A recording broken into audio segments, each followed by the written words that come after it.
আপনারা জানেন রাতে একটা অনাকাঙ্ক্ষিত ঘটনা ঘটে গেছে।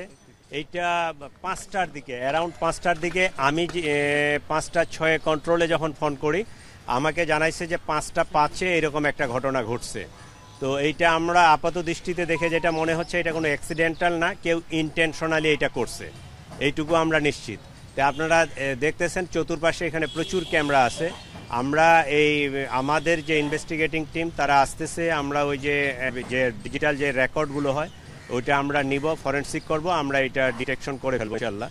তো এই পর্যায়ে আসলে বলার আসে না, স্কোপ আসে নাই যে পার্টিকুলারলি কারা করছে বা কারা করে নাই, এইটা এই মুহূর্তে বলা যাবে না, এটা ইনভেস্টিগেশনে বাইর হবে।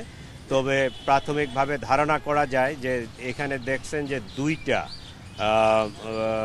পোর্ট্রেট পুরানো হয়েছে। একটা হয়েছে বিগত সরকারের যে সরকার প্রধান ছিল ফ্যাসিস্ট, তার যে একটা পোর্ট্রেট করা হয়েছে এইটা, এবং ওইটা পুরাইতে গিয়ে সম্ভবত কবুতরের কিছু অংশ আংশিক পুরানো হয়েছে।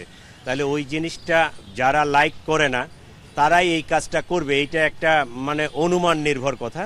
কিন্তু এইটা আমরা তদন্ত করে আমরা যদি ওই ভিডিও ফুটেজগুলো আমরা যখন কমপ্লিটলি এটা ইনভেস্টিগেশন করতে পারবো, আমরা ওইটা যে এখানে লাইটিং আগুনটা লাগাইছে তারে ডিটেক্ট করতে পারলে তার মাস্টার মাইন্ড কারা বা এটার সাথে কারা জড়িত এইটার ডিটেইল আমরা পরে বলতে পারবো।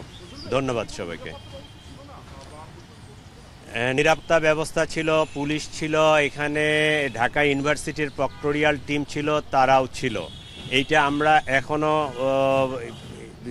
যেটা আমি প্রাথমিকভাবে শুনছি প্রক্টোরিয়াল টিমের 2জন সদস্য ছিল, তারা 5টার দিকে সম্ভবত মসজিদে নামাজ পড়তে গেছে এইরকম। আর পুলিশের টিমটা সম্পর্কে আমি এখনও ডিটেলস জানি না। আমার এখানে এক সেকশন 10 জনের ফোর্স থাকে, তো ওই গেটে থাকে কিছু আর এইখানে থাকে 3 জন। আমি ওদেরকে এখনও জিজ্ঞাসাবাদ করতে পারি নাই, কারণ আমি সকালে সরাসরি এখানে চলে আসছি।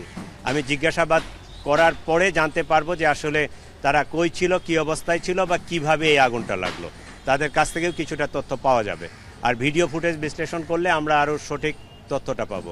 ধন্যবাদ সবাইকে। আমি অফিস থেকে অফিসও এখনও যাই নাই, আমি বাসা থেকে বাইরে সরাসরি এখানে আসছি।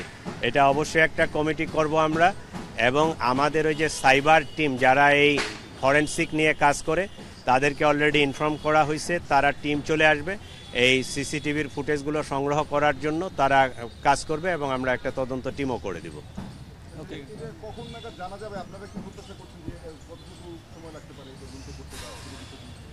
আমি ওদের যে ডিভিআরের সাইজ বা ক্যাপাসিটি জানি না, আমরা টাইমটা জানি। তো টাইমটা যেহেতু আজকে ভোরের দিকে হয়েছে, আমার মনে হয় খুব বেশি সময় লাগার কথা না। আমরা যদি ওই শেষ রাতের ভিডিও ফুটেজগুলো অ্যানালাইসিস করি তাহলে খুব তাড়াতাড়ি এটা পেয়ে যাব। যেহেতু ঘটনার সময়টা জানা গেছে, ওই সময়ের আগে পিছে আধা ঘন্টা বা 1 ঘন্টার ভিডিও ফুটেজগুলো, সব সিসিটিভির ভিডিও ফুটেজগুলো যদি আমরা অ্যানালাইসিস করি তাহলে আমরা পেয়ে যাব হয়তো। ওকে, থ্যাংক ইউ সবাইকে, ধন্যবাদ।